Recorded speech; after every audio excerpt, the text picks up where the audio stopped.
আসসালামু আলাইকুম। চলে আসলাম আরেকটি নতুন ব্লগ নিয়ে।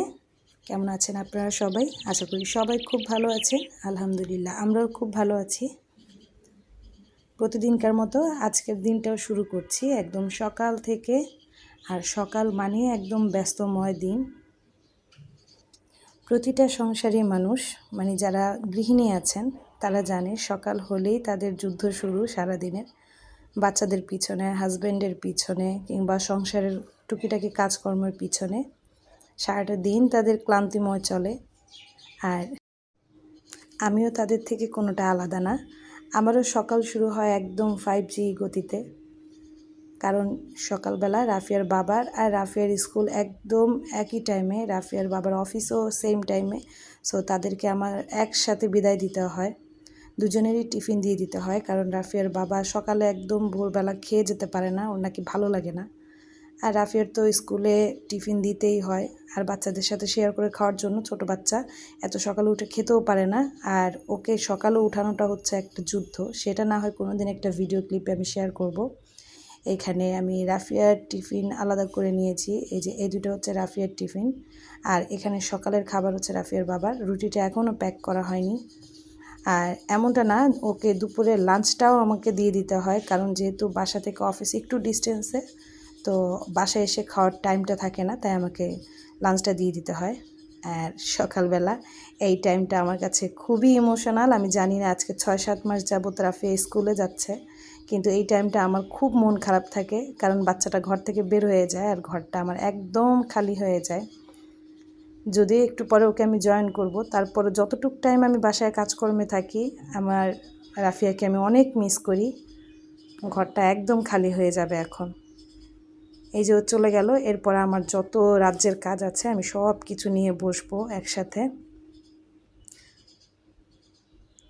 ইতিমধ্যে আমি ঘরটা অলরেডি গুছিয়ে ফেলেছি। আমি রান্নার কাজবাজও শুরু করে দিব। এর মধ্যে যতটুকু পারি আমি গুছিয়ে রেখে তারপর রাফিয়াকে আনতে যাই, যাতে ওকে বাসায় এসে আমি ব্রেকফাস্টটা করিয়ে দেন আমার রান্নাবান্নায় চলে যেতে পারি।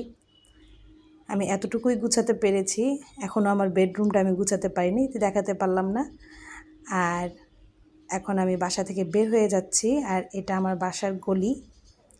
একদম যখন সকালবেলা রাফিয়াকে আগে একদম প্লে ক্লাসে দিয়ে আসতাম, তখন তো আমাকে ছাড়া বসতে চাইতো না। ওই টাইমে যখন যেতাম এই রাস্তাটা দিয়ে, আমার এত ভালো লাগতো। আরে আমাদের গলিটায় আলহামদুলিল্লাহ অনেক গাছপালা।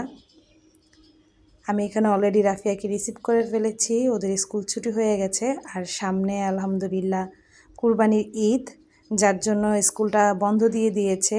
সব ফ্রেন্ডরা মিলে এখানে খেলা করছে। ওরা এমন না যে আজকেই খেলা করছে, ওরা প্রতিটা দিন এখানে খেলা করে। আর আমি ওদেরকে ছেড়ে দিই, কারণ রাফিয়ার বাসার খেলার কোনো লোক নেই। ও স্কুল শেষ হওয়ার পরে এখানে কতক্ষণ খেলাধুলা করে ফ্রেন্ডদের সাথে। আর তাদের প্যারেন্টসও তাদেরকে একটু ছেড়ে দেয় যাতে এখানে একটু খেলাধুলা করে। যদিও ভিতরে ওদের প্লেগ্রাউন্ড রয়েছে, কিন্তু অন্যান্য বাচ্চারা পড়াশোনা করতে থাকে, তাই ওদেরকে ক্লাস টাইমে অ্যালাউ করে না প্লেগ্রাউন্ডে।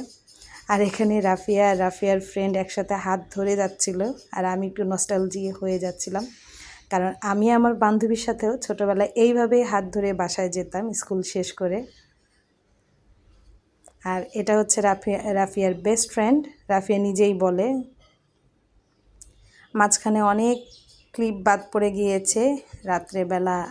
এটা রাত্রেবেলার ভিডিও। আমি রাফিয়াকে একটু হোমওয়ার্ক করতে বসিয়েছি, একটু পরে আমি একটু বের হব, কারণ আমার ডক্টরের অ্যাপয়েন্টমেন্ট আছে, সেখানে আমাকে এক্স-রে নিয়ে তারপর যেতে হবে। অলরেডি রাফিয়াকে পড়ানোর পরে আমি চলে আসলাম ডক্টরের কাছে। আর এখানে আমি এক্স-রের জন্য অলরেডি ওয়েট করছি। তেমন কিছু না, আমার জাস্ট একটু দাঁতে সমস্যা হয়েছে। তো আমি আমার বেবিকে নিয়েই এসেছি এখানে। আর আমি একাই এসেছি, কারণ রাফিয়ার বাবার অলরেডি কাজ আছে, ও জিমে চলে গিয়েছে।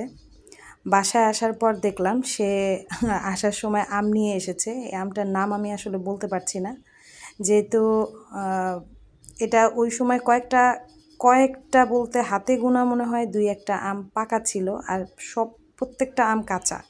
এখানে সব আম কাঁচা। আমাকে বলছিল যে ও নাকি দিনাজপুর থেকে আনিয়েছে আমটা, তো আমি জানতাম না।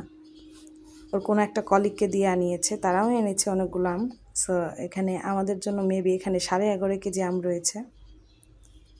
আমগুলো মোটামুটি, কিন্তু আমাদের ঘরে রাফিয়ার বাবা কিংবা আমি, আমাদের সবারই হচ্ছে আম্রপালি আমটা খুব পছন্দ। এই আমটার নামটা আমি এখন বলতে পারছি না, আমার এক্স্যাক্ট মনে পড়ছে না আসলে।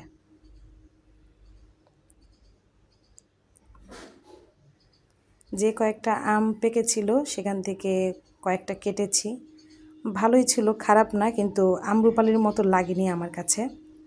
কয়েকটা এখানে কেটে দিয়েছি রাফিয়ার বাবাকে, আর আমি আর রাফিয়া একটু জুস করে নিয়েছি। তো টেস্টটা ভালোই লেগেছে, জুসটাও যে খুব খারাপ হয়েছে তা না, ভালোই লেগেছে। কোনো একদিন এই জুসের রেসিপিও আমি দিব আপনাদেরকে, খুব মজা করে বানিয়েছিলাম এটাকে। তো আজকের মতো আজকে আমার ব্লগটা এখানেই আমি শেষ করছি। সবাই ভালো থাকবেন, সুস্থ থাকবেন।